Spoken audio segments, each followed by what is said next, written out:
Hello guys, good afternoon. Welcome back. Welcome once again. Welcome back to my YouTube channel. How are you all doing? Hope you're doing great. Hope no one is under the weather right now because rain is falling like back to back in Nigeria right now. Like I tried as much as possible to make this video without the rain. First it was drizzling, so I was like, oh, it's drizzling, let me quickly rush up a video before it rains fully. Before I could even bring out my camera, like that started dropping. Well, we're not gonna let the rain stop us. If you will just see my face for the first time, you're welcome on board. This is Jessica West 224, and if you're a returning subscriber, God bless you. I see more people are subscribing daily. God bless you all. God bless you all. God bless you all. Okay, the topic I want to share with you guys today, I shared it somewhere. We were doing a women program in my local church, and I was called upon to say a few things to discuss about stuffs like this. And some people met me after the occasion that they wanted more info and they would like me to share. I was like, okay, I'm going to share it on my platform here. Okay, I did to them personally one-on-one. I think one person immediately after the service that day. But I feel there's no harm in learning. We might have known these things like long before now, but let's just refresh our memory. Welcome back to my YouTube channel. I'm going to talk about the 5 love languages. Now there are so many love languages out there. Please just pardon the background noise of the rain. I tried shutting everywhere, windows, doors, but you can't really stop the hand of God. Rain is an act of God, so allow it, let it bless the land, the farmlands, and let people prosper. Let their farms prosper. Okay, I'm going to talk about the 5 basic love languages. Like I said, there are several love languages out there, but I'm just going to limit myself to 5, which are as follows. I don't want to waste too much time because I just finished making soap. I make black soap, I make oils. If you don't know, you know now. I made black soap for myself, my husband, and for the family. I made special one for my child because he's tender. I made a special one for him. All basically natural products. He was having something, children of nowadays used to have rashes around their neck due to heat or whatever. I can't really fathom, but I just know whatever I could mix to take it out, I included it in the black soap. All natural products. Please, that's not what I'm talking about in this video, but I used my hands in making those things, and I'm not really exhausted, but I still have time to share, so I'll share this. So the first one is act of service, gifts, physical touch, quality time, and words of affirmation.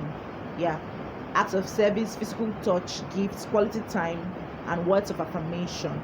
These are the 5 things I'm going to talk about. Now, act of service. Some people like this. I don't want to do things myself. Do it for me. Help me. There are some in your relationship. That's why I say for singles and married. You might be in a relationship. You really need to know this person. How do you know this person? Sometimes we speak love languages to our spouses and to our fiancés that are not their own type of love language, and it doesn't just blend. You be like, I'm trying for this person's self now. I'm trying my best. Like, I'm putting in my best. I buy gifts for you. I do this for you. I do that for you. But you still see them as nothing. Why? You're so difficult to please. The person is so difficult to please because you've not actually done the particular thing or applied the particular love language that person understands. Now, I'll use myself for an example. I'm not too moved by gifts. If you like, buy me the whole world. Buy me the whole world. And I am not seeing you with my eyes present. I don't take it as anything serious. Fine, I like gifts. I love surprises. It's okay. It's good to surprise your spouse. But I treasure and I value much more our quality time we spend together. We might just be together in the parlor watching a movie, or we go out to a cinema watching a movie, or we go out to a recreational center having fun, or in a nature garden having fun. I value that much more than any other thing. Yeah, that's my kind of person. Like I said, I'm making an example of myself. But there are some people that, whether you like or you stay with them 24 hours, be like, abeg, I've had enough of you, just go now. Excess of you is too much, over everything is not good, it's bad, just share, shift, go. Some people are like that. They just want gifts. If you like, stay outside. If you're working in the rig offshore, stay there 5 months, 5 years. So far as you are sending money to their account, money is moving, they are good to go. Some persons are like that. So for you to have an effective relationship or an effective marriage, that's I feel I'm not even in the right position to say this. Some persons who have been married for 30 years should even be in the right position to say this. But the thing is that knowledge is power, knowledge is key. There are some persons that have been married for 30 years and have not been able to understand these facts. They'll be like, that wife, I beg, she's too difficult to please. Now you have to study your partner to know if that person, also for intending couples, you have to study the person, and sometimes even ask. There's no harm in asking. Like, dialogue, communication is the key. How will I know you are not interested in my gifts if you don't tell me? Even if you don't want to hurt the person's feelings, but there are thousands and more ways to politely tell somebody, I'm not into this, like, I'm not into gifts. Like I said, which one should I speak first on? I've said about acts of service. Yes, that's what I started with. Acts of service. Some people like when they're in bed, they've not even woken up. And I'm talking about those who are married. They've not even woken up. They just want their spouse to go make noodles, make fries, chicken and chips, anything you can just scrabble with and bring to them in bed. They love breakfast in bed, and it makes them, that one alone touches their heart, goes to the deepest part of their soul. That's what makes them happy. That's their own love language.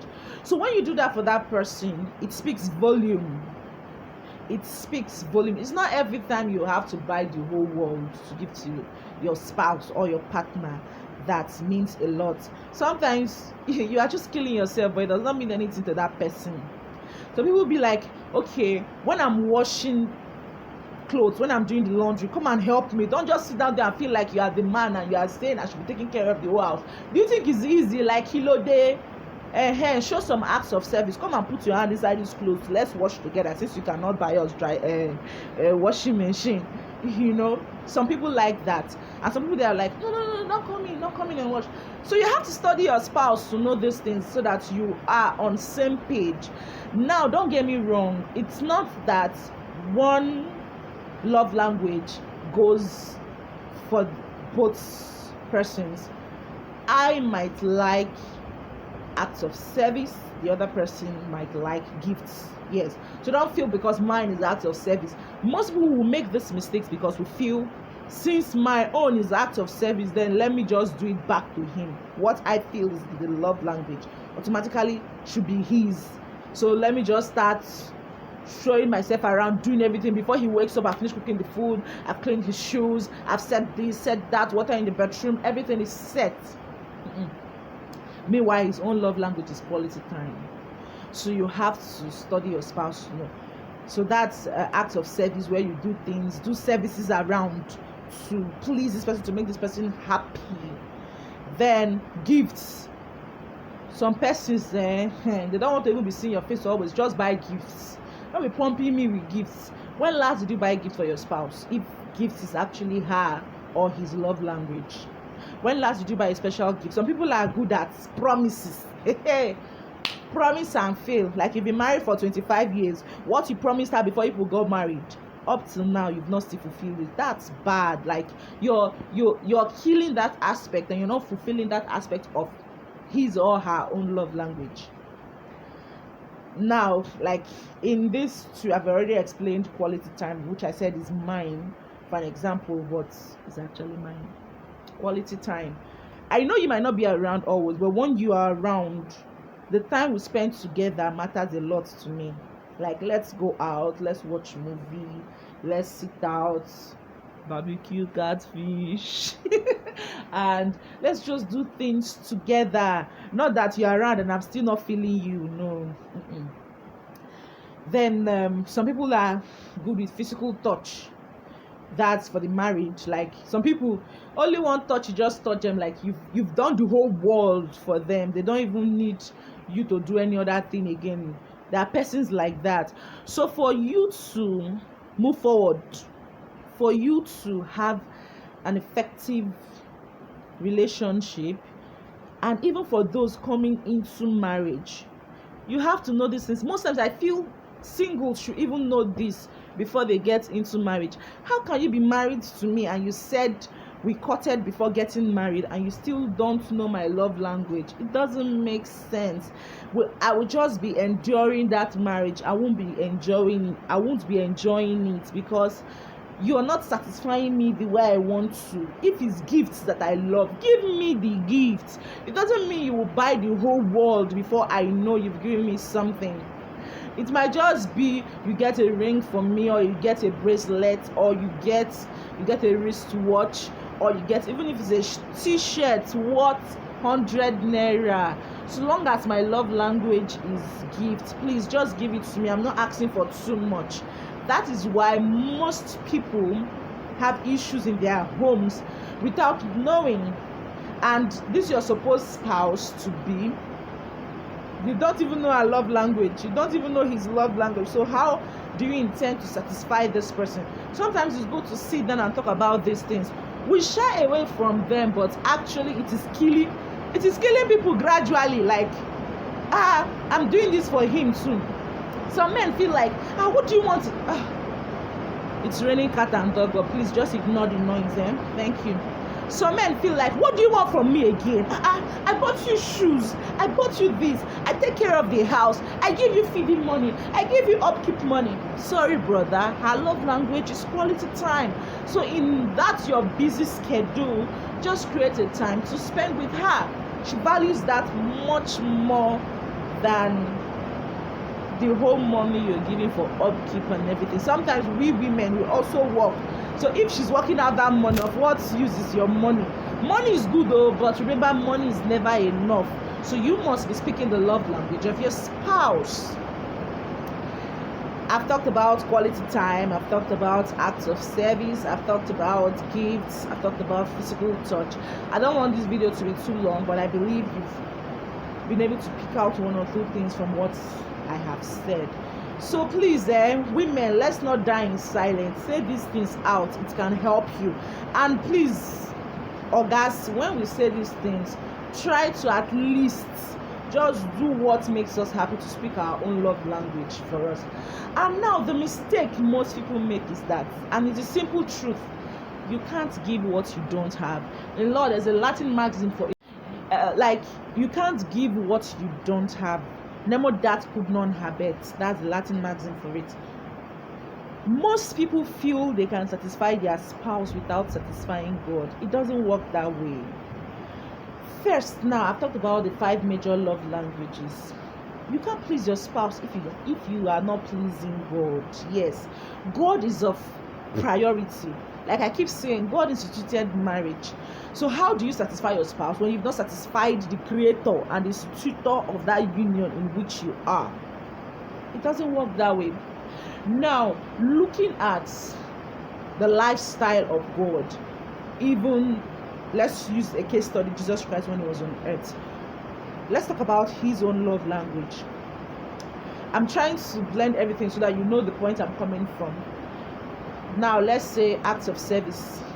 You are cleaning the church every day. You are there. You are doing this. You're singing in the choir. You are in the hospitality department. You are in welfare department. You are here doing act of services for God. Is that his love language? Then there's another one. Physical touch. Like we are not physically touching God, but there are some things you do that will be like, this is your rendering services unto God. It still has to blend with the acts of service. You're singing worship, you are in the mood, you're praising him, you're doing that. All those things can be like physical touch unto God. Then for gifts, hey, some people can give to their last penny to God. Some people, they don't mind packing out of their house, being under the bridge just to sleep, to give God their house, their building for church, for a church to be going on there. Some people don't mind sacrificing their all, giving God their millions. Fine, it's good. Now, what are the last one is there? Words of affirmation. I skipped that in the first one, talking about relationship and marriage.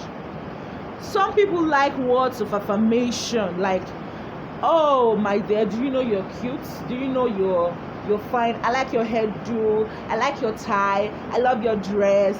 Oh, that's just general words that makes people happy. But affirming to say, I love you. Do you know I still love you? Do you know I like it when you keep the house clean? Do you know I like it when you cook? Do you know I love your meals?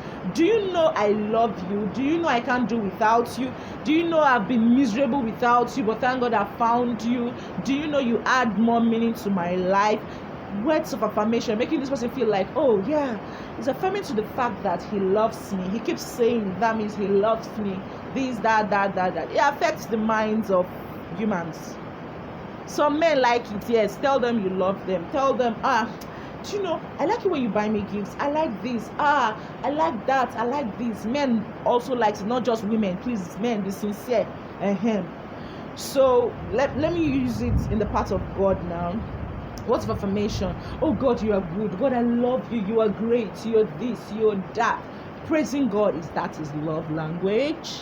That's what you should ask yourself. Then quality time. From the scriptures I've read so far, I can boldly say all these can be God's love languages, but his major number one love language is quality time.